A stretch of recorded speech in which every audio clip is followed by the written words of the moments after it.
Hello dear learners, welcome back to Abit Shiksha. Today's daily news capsule is brought to you by Abit Shiksha. So let us begin. आज की जो important news है, these are first. Supreme Court report exposes severe gap. Wait just a minute. Yes, severe gap in accessibility for disabled person across courts in India. So last time what we looked was the number of availability of toilets for women, right? So ये एक और report निकाला है Supreme Court में where there is an accessibility gap, right? There is an accessibility gap especially for those who are differently abled or physically abled people, ठीक है? So disabled person के लिए जो है हमारे पास यहाँ पे कुछ there is a accessibility gap, ठीक है? So उसके बारे में न्यूज़ है. Second is after a record of 1111 NGOs got FCRA nod, मतलब FCRA के अंतर्गत जो है they have been approved in 2023, 30 got clearance in January, ठीक है? So NGOs अगर आपको establish करना है, there is a norm under FCRA, तो ये क्या norm है and इसका क्या इंपॉर्टेंस है, we will look into that. Third is international labour organisation wants in rise in unemployment decline in real wages. तो ये एक रिपोर्ट जो है इंटरनेशनल लेबर ऑर्गेनाइजेशन ने जो है रिलीज किया है. सो उसमें they have warned about the unemployment and the rate of unemployment in which it will increase in the coming years, ठीक है? सो इसमें we have to look into these matters because these are very important topics, ठीक है? First is Supreme Court exposes severe gap in accessibility for disabled persons across courts in India, ठीक है? So courts become a very important place as in क्योंकि वहाँ पे हमें क्या मिलता है, we get justice there because whenever हम कोई भी if there is a legal battle, ये डायलॉग जो है बहुत पहले से बोला जाता है कि I will see you in the court or I will sue you, right? So when people go to the court, they expect कि बेसिक नेसेसिटीज, बेसिक एमिनिटीज जो है वहाँ पे पूरा कराया जाएगा. That includes toilets, that includes the infrastructure for people with differently abled people, right? उनके लिए इंफ्रास्ट्रक्चर क्रिएशन करना is also a part of the duty, right? Duty to give them accessibility, right?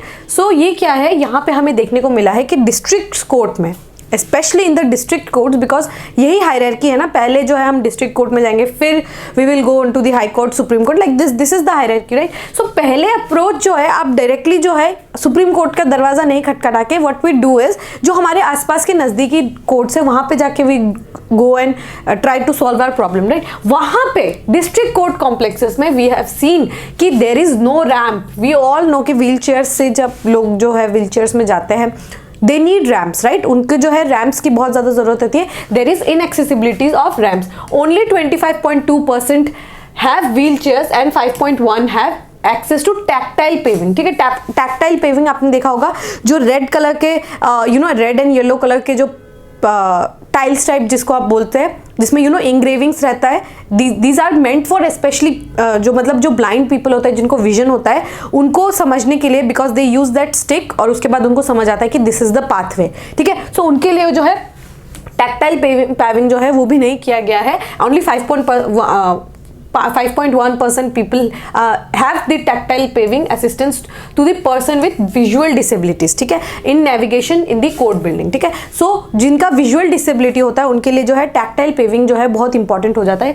only 5.1% have tactile paving in the recent report by Center for Research and Planning of the Supreme Court. तो ये report जो है Center for Research and Planning of the Supreme Court ने release किया है, ठीक है? the first of its kind report released in December 15th sheds the light on glaring inadequacies in the infrastructure. मतलब इंफ्रास्ट्रक्चरल जो है हमें एक void या फिर इंफ्रास्ट्रक्चरल एक लैक्यूना हमें देखने को मिलता है in the lower level of courts, ठीक है? Specially in the district court, ठीक है? डिस्ट्रिक्ट कोर्ट में जो है हमें एक इंफ्रास्ट्रक्चर गैप जो है देखने को मिलता है, ठीक है? In the district courts across India rising a serious concern, ठीक है? Raising a serious concern about impediments faced by people with disabilities in accessing justice. So ये क्या है, ये भी तो इनएक्सेसिबिलिटी ऑफ जस्टिस ही है ना, right? The right to life with dignity is a right, which is it is given to us by the constitution, right to live a life with dignity. But now in here अगर आपके पास ऐसे रास्ते ही नहीं है जहाँ पे we can get access to things, right? अगर एक इंफ्रास्ट्रक्चरल लैक्यूना है इन अ पब्लिक एरिया, तो हम क्या एक्सपेक्ट करेंगे इन दी अदर एरियाज, ठीक है, हम what we are going to expect in the other areas, that is the point of concern, ठीक है। The report also said that while accessible toilet, see this second thing is toilets, right, toilets जो है वो बनाना बहुत ज़्यादा important हो जाता है for normal people also. Getting access to toilets is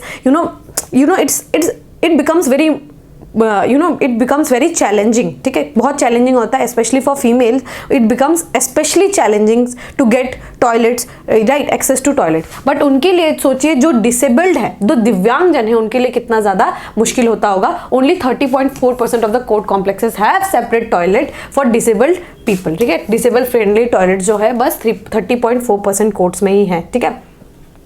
It highlighted that only 5.1% courts have tactile paving to assist person with visual disabilities in navigating through the court building, ठीक है। So वो only 5.1% जो courts है वहाँ पे ही आपको tactile paving जो है वो देखने को मिलेगा।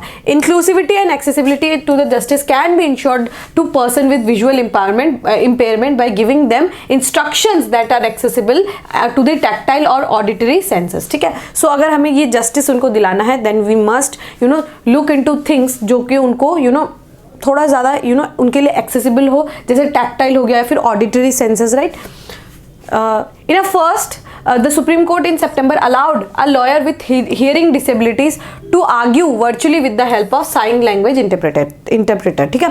So पहली बार जो है अलाउ किया गया एक hearing disability वाले जो लॉयर है उनको आर्ग्यू करने के लिए with the help of sign language interpreter।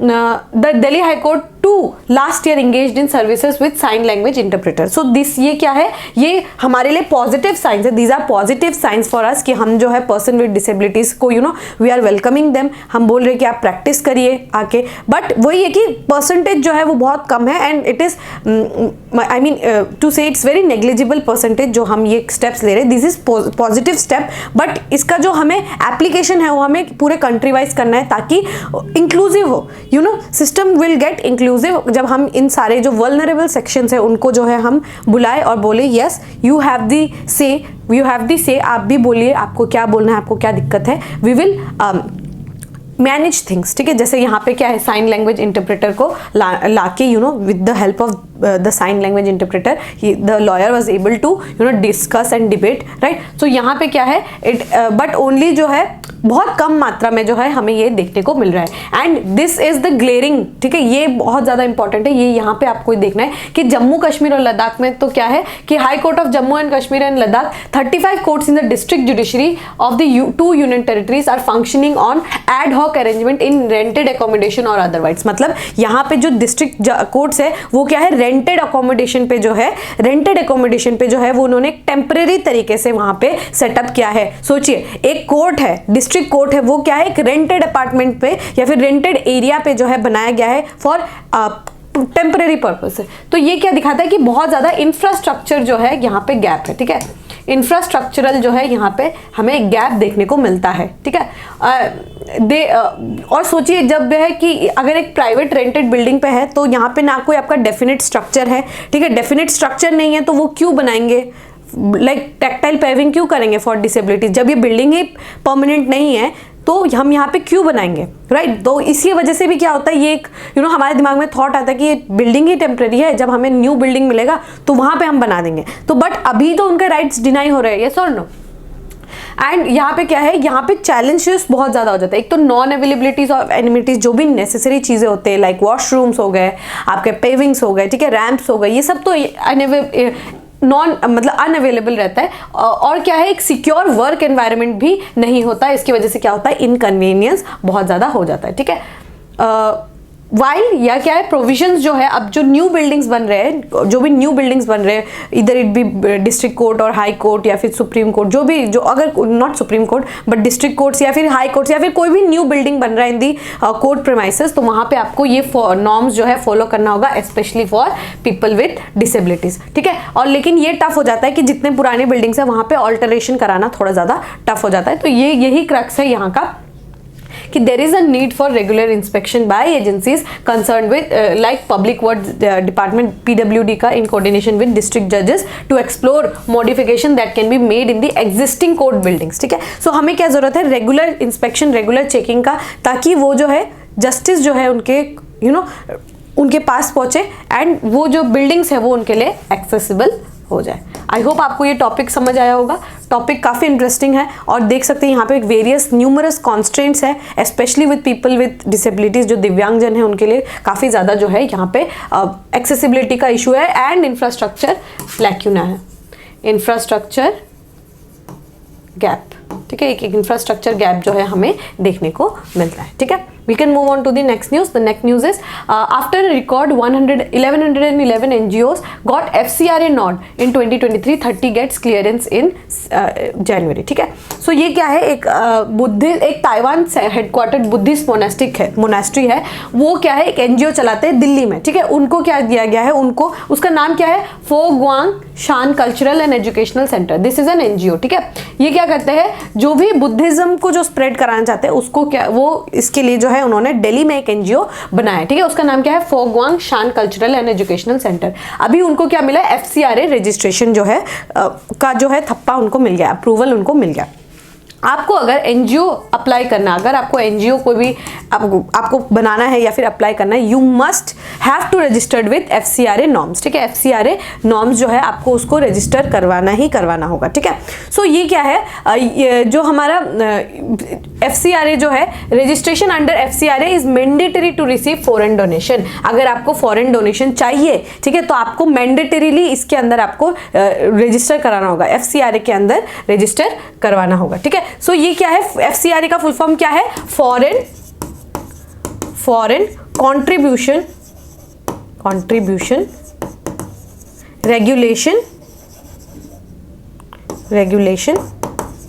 Act. ठीक है, foreign contribution regulation act of 2010 के अंदर। ठीक है, 2010 के अंदर जो है ये एक्ट को लाया गया था, फॉरेन कंट्रीब्यूशन रेगुलेशन एक्ट। ठीक है, this you must remember, FCRA का फुल फॉर्म है फॉरेन कंट्रीब्यूशन रेगुलेशन एक्ट। ठीक है, सो आपको एफसीआरए के अंदर जो है, अगर आपको डोनेशन चाहिए, अगर आपको कोई एनजीओ है तो अगर आपको डोनेशन चाहिए then you need to register with FCRA. ठीक है, सो ये क्या है, जैसे देयर आर 2 इंपॉर्टेंट रूल्स। ठीक है, जो we will discuss it here, 2020 के अमेंडमेंट्स है, 2 इंपॉर्टेंट रूल्स है। ठीक है, so registration under FCRA is mandatory to receive foreign donation, ये हमें समझ आ गया। The NGO must have a definite cultural, economic, educational, religious और social program to get register. मतलब ऐसे ही फॉर टेररिस्ट एक्टिविटीज आप जो है एनजीओ नहीं बना सकते। There should be a definite work, या फिर कोई डेफिनेट आपका कोई गोल होना चाहिए, जैसे कल्चरल, इकोनॉमिक। जैसे ये क्या है, कल्चरल है, यस और नो, बुद्धिज्म जो है स्प्रेड कराना चाहता है, तो उन्होंने एक कल्चरल पॉइंट ऑफ व्यू से जो है उन्होंने ये एनजीओ खोला था। ठीक है, Ministry data show that 3294 association were granted fresh registration from 2014 to 2023. ठीक है, और यहाँ पे क्या हुआ था, the FCRA registration of nearly 6,000 NGOs had become inoperative from January 1st 2022. ये बहुत इंपॉर्टेंट न्यूज़ है, बिकॉज ये क्या हुआ था, एफसीआरए ने इनको जो, क्योंकि ये जो है 6,000 एनजीओ है। ठीक है, ये 6,000 एनजीओ ने क्या किया था, अपने आप को रजिस्टर नहीं करवाया था एफसीआरए के नॉर्म्स के अंतर्गत। ठीक है, उन्होंने अपने आप को रजिस्टर नहीं करवाया था। सो ये 6,000 एनजीओ को क्या बना दिया गया, इनऑपरेटिव। ठीक है, उनको इनऑपरेटिव बना दिया गया है, उनको मतलब अब वो ऑपरेट नहीं कर पा रहे थे, क्योंकि उन्होंने क्या किया, they did not apply for one. ठीक है, या फिर उन्होंने क्या किया है, they refuse to renew their application, either they refuse to renew their application और they did not apply for a one.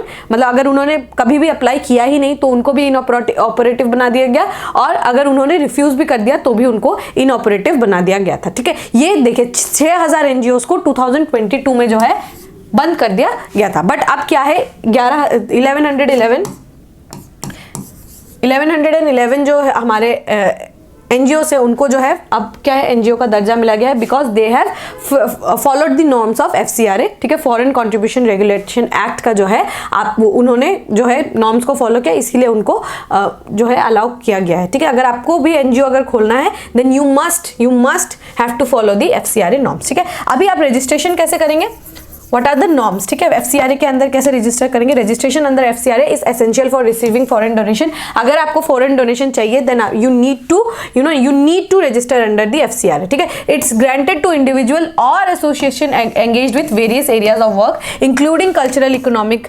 Educational, religious, social programs among others, ठीक है। सो ये बहुत इंपॉर्टेंट हो जाता है कि आप जाने कि आपका जो है इंडिविजुअल्स को भी मिल सकता है डोनेशन या फिर एसोसिएशंस को भी डोनेशन मिल सकता है, ठीक है। The FCRA regulates foreign contribution in these defined areas to ensure transparency and compliance with the law, ठीक है। तो ये जो नॉर्म्स है ये क्या करता है, ट्रांसपेरेंसी इंश्योर करता है एंड कॉम्प्लायंस विद लॉ जो है वो इंश्योर करता है। Entities can register under multiple categories, ठीक है। ये इंपॉर्टेंट है कि आप जो है मल्टीपल कैटेगरीज, अगर आप चाहे तो कल्चरल एंड एजुकेशनल भी रख सकते हैं या फिर इकोनॉमिक एंड एजुकेशनल भी रख सकते हैं, ठीक है। तो मल्टीपल कैटेगरीज में जो है आप कर सकते हैं, अलाउइंग फॉर डाइवर्स एक्टिविटीज, ठीक है। 2020 में एक इंपॉर्टेंट अमेंडमेंट आया था कि हाँ आप अब क्या है, prohibiting the transfer of foreign contribution to any other person और ऑर्गेनाइजेशन। जैसे आपके एनजीओ को लेट्स सपोज करते हैं कि 1 लाख रुपीज जो है, 1 लाख और not 1 lakh but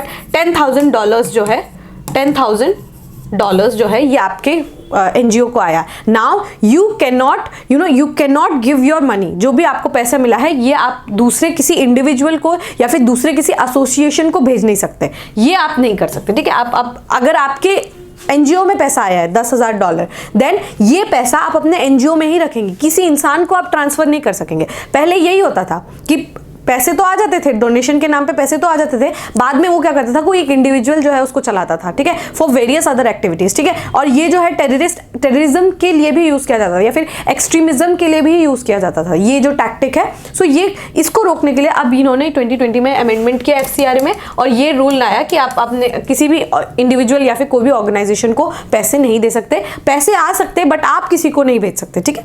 second is reducing the limit of usage of foreign contribution for administrative expense from 50% to 20%, ठीक है। तो क्या होता है कि जैसे कोई एडमिनिस्ट्रेशन है, NGO is a setup, right, NGO is a setup, वहां पे लोग होंगे, वॉलंटियर्स होंगे। सो पहले क्या होता था कि 50%, जैसे ये $10,000 आए तो इसका 50% मतलब $5,000 जो है एडमिनिस्ट्रेटिव एक्सपेंस, जैसे लोगों को पैसा देना, दिस एंड दैट, जो चीज जिसके लिए काम आया था, जिस काम के लिए पैसे आए थे वहां पे ना यूज करके एडमिनिस्ट्रेटिव एक्सपेंस में जो है पैसा लगा देते थे और पैसा वो खत्म हो जाता था। But now only you can not use 50% but you can use 20%, ठीक है। 20% ऑफ द अमाउंट उसको आप एडमिनिस्ट्रेटिव पर्पस में यूज कर सकते हैं, बाकी 80% आपने जिस चीज के लिए जो है यू गॉट द कॉन्ट्रीब्यूशन, आपको उसी चीज के लिए you have to contribute for that only, ठीक है। सो ये आपको समझना है। एफसीआरए का मैंने जितना डिटेल में हो सके उतना डिटेल में आपको समझाने की कोशिश की है। आई होप आपको ये समझ आ गया होगा। The next news is international labour organisation wants of rise in decline in real wages, ठीक है, rise in unemployment and decline in real wages, ठीक है। सो हमें पता है कि अभी जो है 2024 में जो है वी आर एक्सपेक्टिंग कि अनएम्प्लॉयमेंट जो है और ज्यादा बढ़ेगा, ठीक है, और ज्यादा बढ़ेगा। तो यहाँ पे क्या है, उन्होंने बोला है कि real wages declined in most G20 countries in 2023 as wage rates fail to keep pace with the inflation, ठीक है। So we have discussed inflation मतलब महंगाई। सो क्या है, जो इन्फ्लेशन होता है, जब इन्फ्लेशन होता है, इन्फ्लेशन क्या करता है, इट इरोड्स, ठीक है, it erodes the power of money, erodes the power of money, yes और नो, पावर ऑफ मनी मतलब आप जिस 100 रुपए से आप पहले लेट्स सपोज करते हैं 2 kgs ऑफ राइस खरीद सकते थे, ठीक है। 100 रुपए में आप 2 kgs ऑफ राइस खरीद सकते थे, बट आप 100 रुपए में बस अब 1 kg ऑफ राइस यूज कर सकते हैं, ठीक है। आपके पास पैसे तो उतने ही है, 100 रुपए ही है, बट इस समय आप क्वांटिटी जो है वो कम खरीद पा रहे हैं, क्यों, बिकॉज ऑफ इन्फ्लेशन, ठीक है। So there are 2 types of wages, first is nominal wage, second is real wage. Let me write it here, nominal wage and real wage, ठीक है, nominal wage and real wage. Nominal GDP, real GDP, ऐसा बहुत सारे हैं, ठीक है। Nominal GDP हो गया, रियल जीडीपी हो गया, नॉमिनल वेज हो गया, रियल वेज हो गया। सो नॉमिनल वेज क्या होता है, नॉमिनल वेज में आपका इन्फ्लेशन एडजस्टेड नहीं होता है, ठीक है।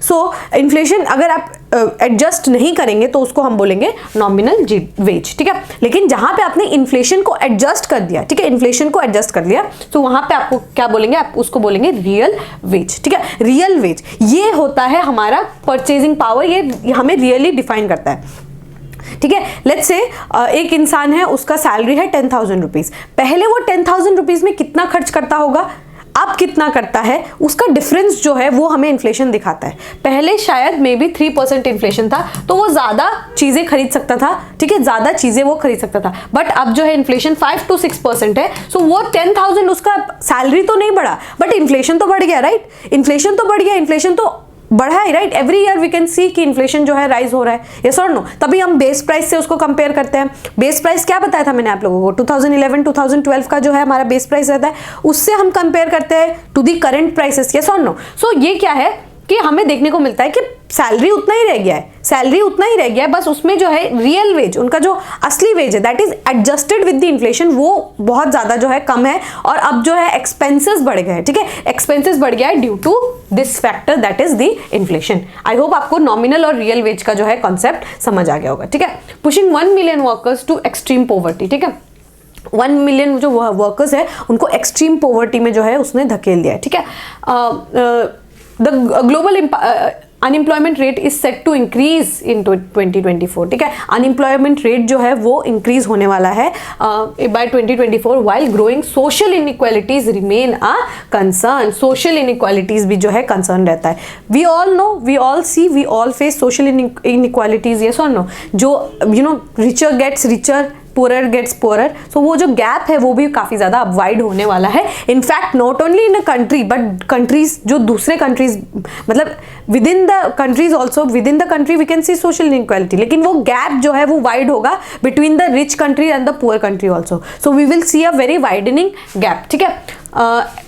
Okay, so set the International Labour Organization in its World Employment and Social Outlook Trends 2024। तो ये आपको याद रखना है, this becomes very important from your exam perspective। This is this one, this line, ठीक है, ये International Labour Organization World employment and social outlook trend 2024, ये जो रिपोर्ट है ये कौन निकालता है, आपका इंटरनेशनल लेबर ऑर्गेनाइजेशन, ILO जो है आपका world employment and social outlook trend जो रिपोर्ट है ये आपका इंटरनेशनल लेबर ऑर्गेनाइजेशन जो है वो रिलीज करता है, ठीक है। Released in Vienna on Wednesday. Vienna जो है ऑस्ट्रिया का कैपिटल है, सो ये आपको याद रखना है। Joblessness and the jobs gap has fallen below pre pandemic level but global unemployment will rise in 2024, ठीक है। The ILO noted adding that growing inequalities and stagnant productivity are causes of concern, मतलब productivity stagnant है लेकिन inflation और inequality जो है वो बढ़ते जा रहा है, ठीक है। स्टैग्नेंट जो है प्रोडक्टिविटी है, ठीक है। The productivity has not increased but the inflation has increased, ठीक है। In India real wages are positive compared to other G20 countries, मतलब हम जो है फिर भी बेटर पोजीशन पे है दूसरे G20 कंट्रीज से according to the UN body। The ILO said that macroeconomic environment deteriorated significantly over 2023, ठीक है। सो यहाँ क्या देखने को मिलेगा, ऑनगोइंग जियोपॉलिटिकल टेंशंस, ठीक है, ये आपको पता है कि ऑनगोइंग जियोपॉलिटिकल टेंशंस की वजह से as well as persistent and broadening inflation triggered in frequent and aggressive modes by central banks, ठीक है।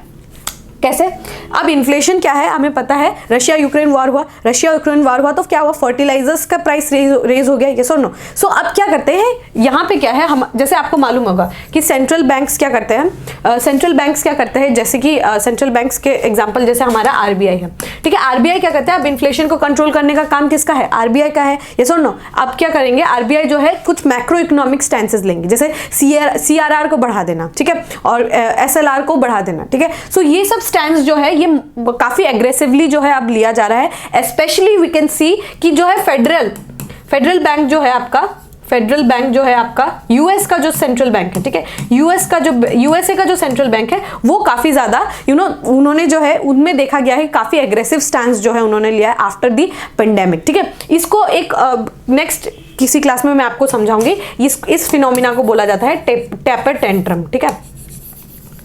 इस फिनोमिना को बोला जाता है टैपर टेंट्रम, ठीक है,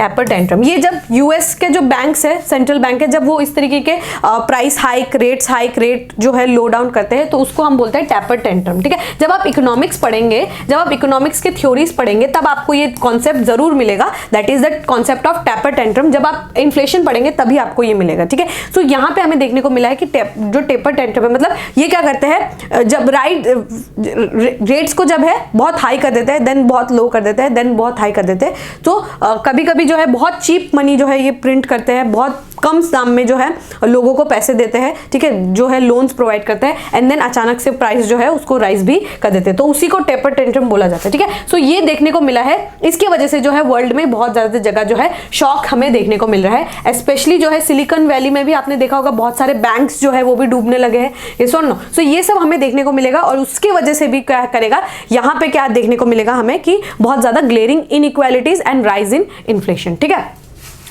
एंड देन यहाँ पे वही बताया गया है कि किस तरीके से चाइना, तुर्की, ब्राजील, वहाँ पे भी स्लो डाउन हमें देखने को मिला है, लेकिन हम जो है इंडिया में देख पा रहे हैं एक पॉजिटिव ग्रोथ। ये सो लास्ट क्लास में हमने देखा था 7.3% जो है एनएसओ ने विजन किया है कि हम जो है 7.3% के रेट से हम ग्रो करेंगे, लेकिन यहाँ पे देखिए चाइना, तुर्की, ब्राजील में यहाँ पे स्लो डाउन हमें देखने को मिला है। इसके वजह से भी ग्लोबल इंडस्ट्रियल एक्टिविटी में काफी बड़ा इंपैक्ट पड़ेगा, और इन्वेस्टमेंट और ट्रेड में तो पड़ेगा ही पड़ेगा, ठीक है। रियल वेजेस और नॉमिनल वेजेस मैंने आपको समझा दिया। Real wages are wages adjusted for inflation, ठीक है। जब आप इन्फ्लेशन को एडजस्ट कर देते हैं तब आपको रियल वेजेस मिल जाता है, और नॉमिनल एडजस्ट जो वेजेस होता है उसमें आप कोई भी इन्फ्लेशन को एडजस्ट नहीं करते हैं, वो वैसे का वैसा ही रहता है, बट रियल वेजेस में आप इन्फ्लेशन को एडजस्ट करके बताते हैं, ठीक है। तो रियल वेजेस में हमें देखने को मिला है कि कमी हुई है, ठीक है।